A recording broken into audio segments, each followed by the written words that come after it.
Assalamualaikum warahmatullahi wabarakatuh. Salam sejahtera dan semoga kita selalu dalam lindungan Allah Subhanahu wa taala. Perkenalkan, saya Irwan R. SSC MSI, dosen tetap pada program studi S1 Kimia jurusan Kimia Fakultas Sains dan Teknologi Universitas Patimura, Kota Ambon, Provinsi Maluku.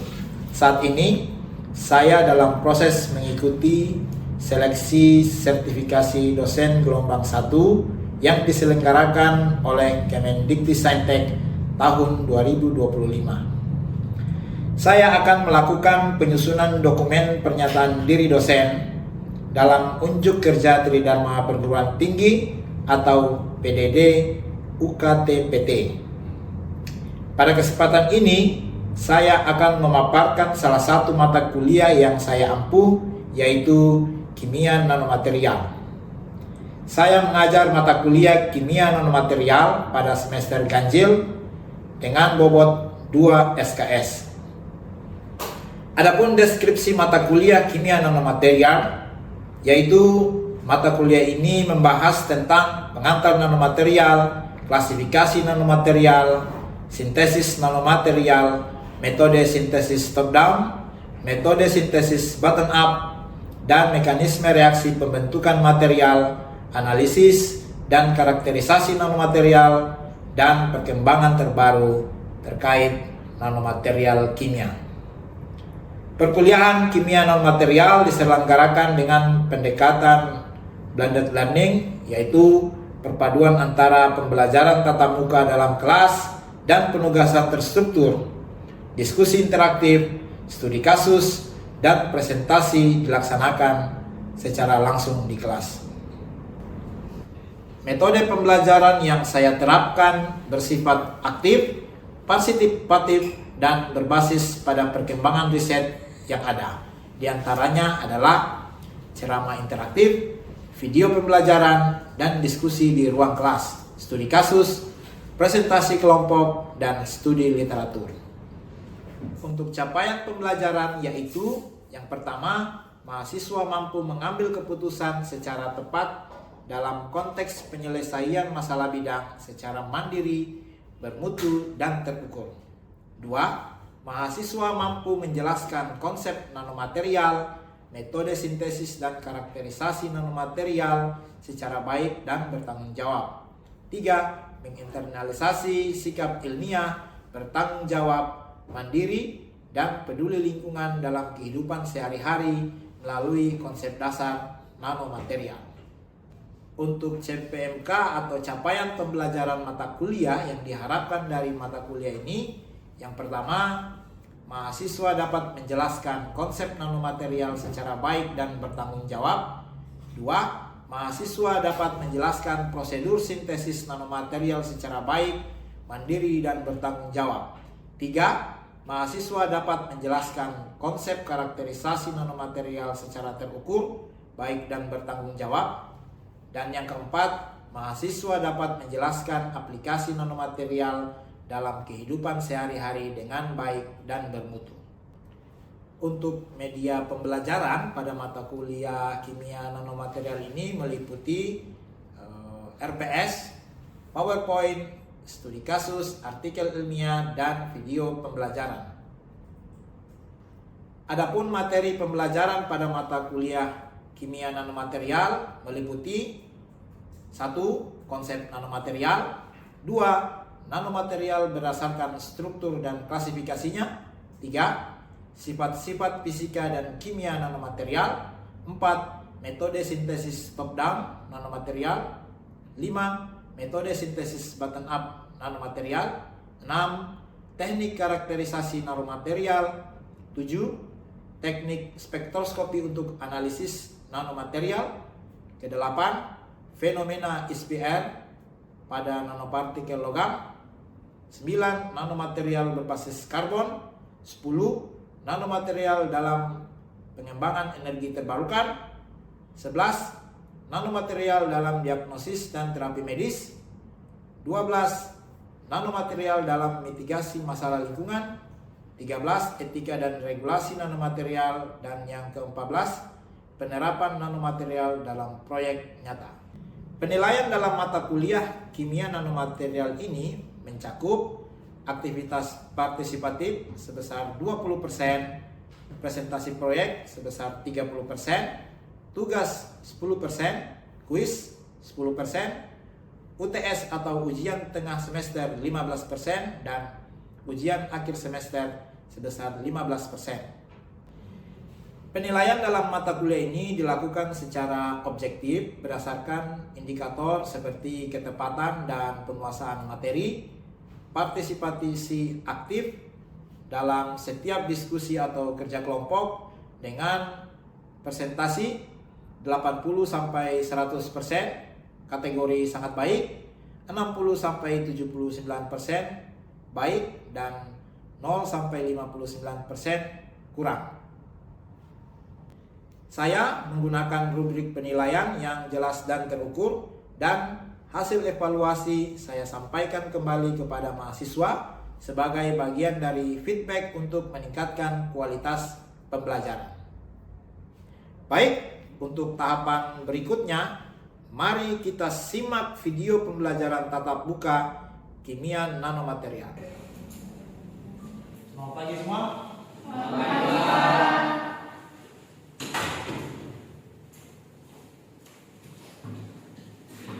Baik, pada kesempatan kali ini kita akan kuliah tentang kimia nanomaterial, ya. Semua hadir? Hadir, Pak. Baik.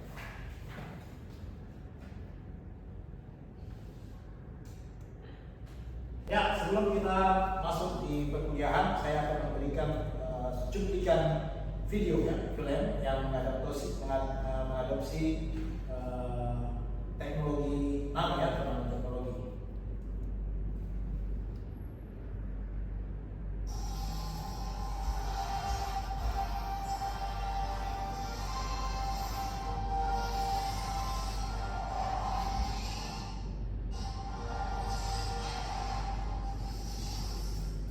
Ya, baik.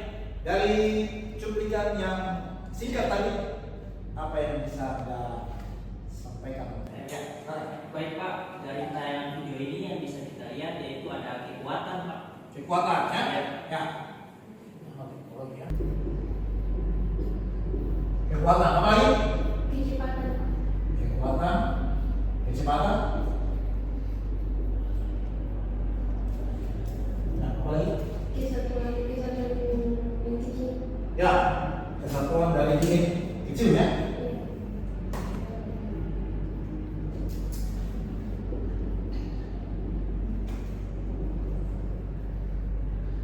Ya, jadi dari semua ini ternyata bahwa nanoteknologi itu dia menciptakan sifat yang baru, ya.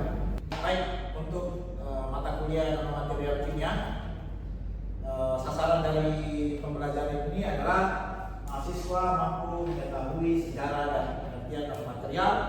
Kemudian yang kedua, mengetahui material-material dalam skala nanometer serta aplikasi dalam kehidupan sehari-hari. Kemudian yang ketiga adalah mengetahui aplikasi nanomaterial pada berbagai bidang. Nah, kalau dari kata nanomaterial, saya bisa menggambarkan material apa itu? Nanomaterial saya lihat. Andi, Material yang ukurannya sangat kecil. ya, ukurannya sangat kecil. Ada lagi? Ya, material dengan skala yang sangat kecil atau bisa juga 10 pangkat minus 9 meter, ya. Jadi semua material yang memiliki ukuran antara 1 sampai 100 nanometer atau 10 pangkat minus 9 meter itu kita kategorikan sebagai material nano, ya, atau nanomaterial. Banyak, ya, ada nanopartikel kalau dalam sintesis kimia, nanopartikel emas, nanopartikel perak, itu semua menunjukkan ukuran daripada material lukisan antara nanomaterial. Nah, nanomaterial sendiri itu dia berasal dari kata nanos, ya, yang artinya kecil atau kecil, ya. Nah, material dengan ukuran 1/1 miliar meter, ya. Jadi sangat kecil. Nah, banyak nanomaterial diadopsi dalam teknologi-teknologi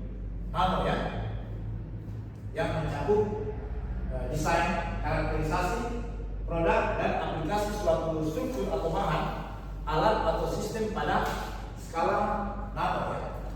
Jadi skala nano tadi sudah dijelaskan di awal, dia memiliki ukuran 10 pangkat minus 9 meter ya. Ini sangat kecil ya. Dalam dunia kesehatan biasa diaplikasikan dalam membunuh sel kanker ya dalam tubuh, karena ukuran-ukuran daripada material nano itu dia mendekati virus ya ataupun protein ya. Nah, nano sendiri itu berasal dari kata Yunani yang artinya kerdil ya. Jadi bagaimana memunculkan sesuatu, dan ini berdampak pada kemajuan teknologi ya. Yang kalau dulu bisa dilihat di slide, orang-orang masih menggunakan TV dengan ukuran yang sangat besar ya, TV analog. Kemudian masuk generasi sekarang ya, menggunakan LCD ya, layar yang sangat tipis, dan perkembangan terbaru bahwa yang tadinya televisi tidak bisa dibawa kemana-mana, sekarang kita bisa membawa televisi dalam bentuk tablet kemana-mana ya, TV portable ya.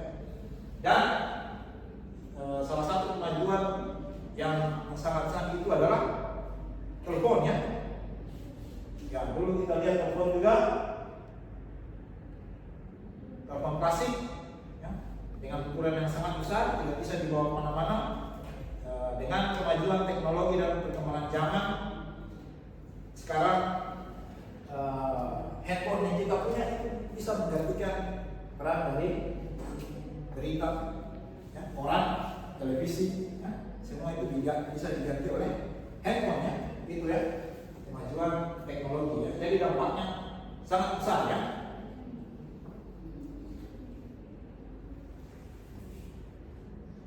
Ya ini ya, kalau kita bandingkan di misal ukuran nano itu dia 10 pangkat 6 nanometer ya, itu skala 1 mm ya. 1 mm saja itu dia 10 pangkat 6 nanometer ya, sangat kecil.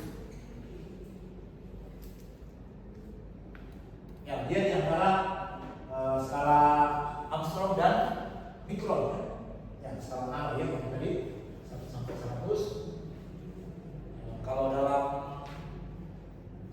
contoh-contoh skala nano itu dia ada di ukuran protein, DNA dan virus ya. Baik. Kalau ada yang mau ditanyakan langsung lanjutkan tangan ya. Ya.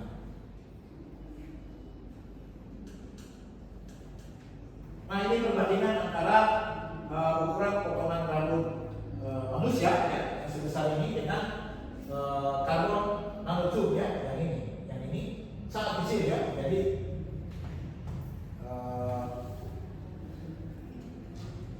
karbon nanotube ini yang warna kuning itu dia memiliki ukuran nanometer 1 sampai 2 nanometer ya, dengan panjang 0,2 sampai 5 mikrometer ya.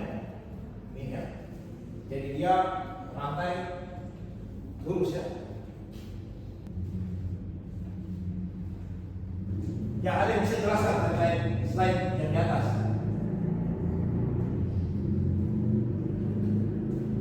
Ya, jadi ini adalah ukuran 1 partikel ya, dengan ukuran 10 cm dengan permukaannya hanya 1 ya, untuk luas permukaannya 1. Kemudian kalau dia dipecah ya atau dibagi dalam bentuk milimeter, maka dia punya permukaan dia menjadi 100 ya. Kemudian ketika dia dikonversi ke dalam ukuran mikrometer, dia menjadi permukaannya menjadi 100.000 ya. Kemudian ketika dia jadi nanometer, maka permukaannya dia menjadi 100 juta ya. Artinya apa? Artinya apa? Bahwa ukuran sangat menentukan. Ukuran sangat menentukan apa? Potensi. Potensi itu, potensi dari material itu ditentukan oleh ukurannya ya. Jadi ini materialnya sama ya, namun rasio luas permukaannya dia lebih luas ya. Itu adalah salah satu sifat atau ciri daripada nanomaterial ya, dia memiliki rasio ukuran permukaan yang sangat luas ya, sehingga potensi untuk diaplikasikan dalam berbagai bidang itu sangat besar ya. Ya, saya pahami ya. Nah, kalau ini dalam metode sintesis nanomaterial kita sebut dengan metode sintesis top down ya. Jadi ada dua metode sintesis yang kita pahami di nanomaterial, metode top down dan metode bottom up ya. Oke. Ya, ada yang bisa membedakan metode top down dan metode bottom up dalam sintesis nanopartikel? Ya, Jamal, silakan. Kalau untuk metode top down itu dia metode fisika Pak. Kalau untuk Ya, metode bottom up. bottom up itu dia metode kimia. Ya, ada lagi? Ya, baik. Untuk metode sintesis yang kita biasa lakukan di riset-riset terkait nanomaterial ada dua ya, metode top down tadi yang sudah dijelaskan dan metode bottom up. Jadi perbedaannya, metode top down itu dilakukan sintesis secara fisika ya, atau kita memecah satu molekul besar ke molekul-molekul yang lebih kecil atau partikel-partikel yang lebih kecil dengan ukuran skala nanometer ya. Kemudian berbeda dengan metode sintesis secara bottom up ya, atau secara kimia ya. Jadi kita menemukan nanomaterial atau nanopartikel itu kita temukan ya. Ada tahap supersaturated atau menjenuhkan larutan, kemudian nukleasi dan pembentukan inti ya. Ya. Dengan adanya perubahan skala ukuran dari mikro ke nano, maka potensi perubahan sifat itu juga ada ya. Misalnya dari sifat optik ya, dari perubahan warna ya, transparansi, kemudian sifat elektrik atau konduktivitas, kemudian sifat fisika dan kimia ya. Jadi ketika material dalam skala nano itu akan menciptakan sifat-sifat baru ya, kemudian akan menciptakan partikel atau bahan yang unik pada skala nanometer yang berbeda dari bulk materialnya. Nah, kemudian keunggulan atau tantangan nanomaterial yang muncul ya, atau dihadapi ya, karena setiap sesuatu yang diciptakan ya, materi ataupun material yang baru itu dia pasti punya keunggulan ataupun resiko ya. Misalnya meningkatnya luas permukaan ya, itu apakah dia mampu meningkatkan reaktivitas ya, nah itu perlu diuji. Kemudian meningkatnya bioakuibilitas daripada suatu material nano, apakah dia meningkatkan toksisitas ya?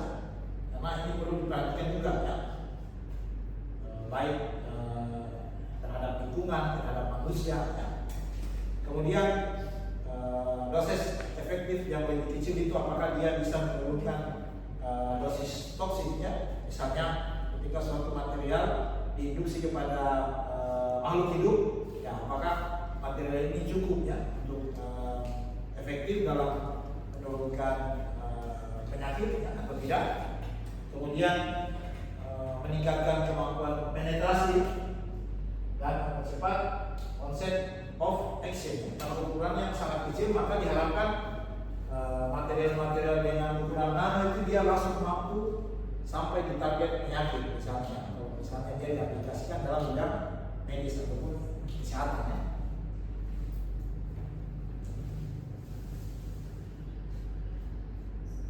Nah, ini perbedaan ukuran, misalnya material emas ya, ini merupakan riset yang telah dilakukan oleh peneliti, di mana emas dalam skala makro atau bulk coal atau bulk material itu berwarna kuning ya, seperti emas-emas yang biasa kita lihat yang digunakan orang ya. Kemudian sifatnya inert ya, namun ketika dalam skala nanometer ya, itu dia punya warna, ada yang merah muda ya, ini muda. Kemudian ada yang nama umum ya. Ya. Dan ini dia punya fungsi sebagai untuk menghambat aktivitas antibakteri ya. Jadi dalam skala nano, perubahan warna, perubahan sifat itu terjadi ya, seperti itu. Baik, ada yang ditanyakan sampai sini? Belum ada? Ya, kita lanjut.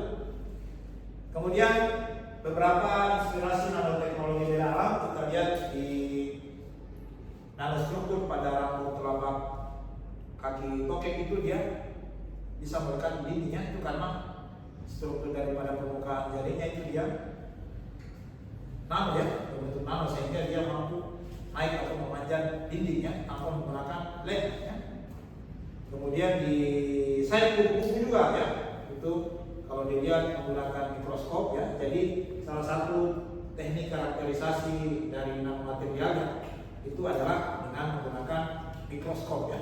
Biasa kita menggunakan mikroskop elektron ya. Ini nanti akan kita bahas di pertemuan selanjutnya ya. Kemudian nanostruktur seperti lilin pada permukaan daun lotus ya.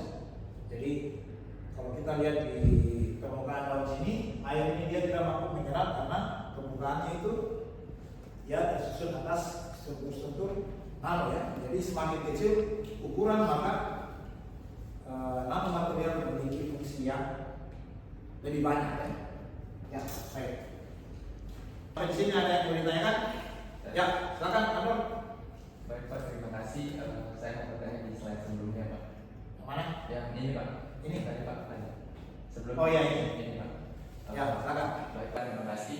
Di sini saya ingin bertanya mengenai yang tadi Pak sudah sempat jelaskan bahwa nanomaterial ini memiliki fungsi menghambat aktivitas antibakteri. Nah, Pak, saya bingung itu kenapa dia bisa disebutkan sebagai digunakan untuk menghambat aktivitas bakteri. Itu zat apa yang mengandung hal tersebut Pak sampai dia bisa menghambat aktivitas bakteri? Terima kasih.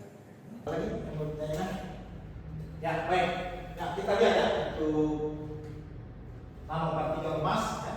Ini penelitian yang dilakukan oleh saya dan kawan-kawan tahun 2014. Jadi penelitian ini mencoba mensintesis nanopartikel emas ya, sehingga didapatkan nanopartikel emas dengan ukuran 4 sampai 40 nanometer ya. Jadi partikel emas dengan ukuran 4 sampai 40 nanometer ini diujikan ke bakteri ya, bakteri tertentu di dalam menghambat antibakteri atau sebagai fungsi sebagai antibakteri ya. Jadi hasilnya bahwa saya dan kawan-kawan ini menemukan bahwa partikel emas ini dapat atau memiliki aktivitas antibakteri ya.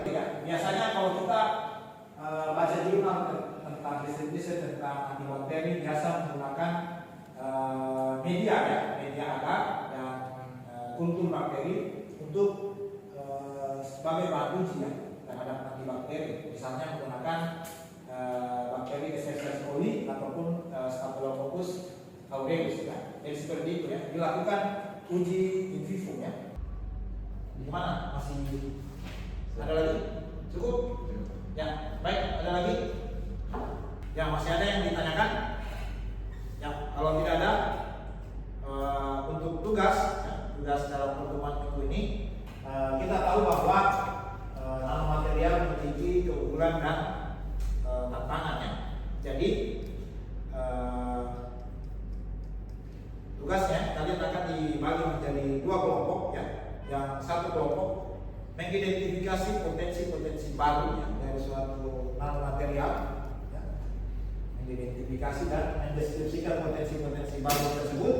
Kemudian kelompok yang selanjutnya, yang kelompok 2 akan mendeskripsikan resiko-resiko apa saja, resiko baru apa saja yang bisa berdampak pada dari nanomaterial itu sendiri ya. Kemudian kita akan presentasikan di pertemuan selanjutnya sebelum kita masuk di materi selanjutnya ya. Bisa dipahami? Oke. Kalau tidak ada lagi, saya kira pertemuan kita kali ini cukup ya. Kita akan lanjutkan pada pertemuan selanjutnya. Terima kasih. Terima kasih Pak.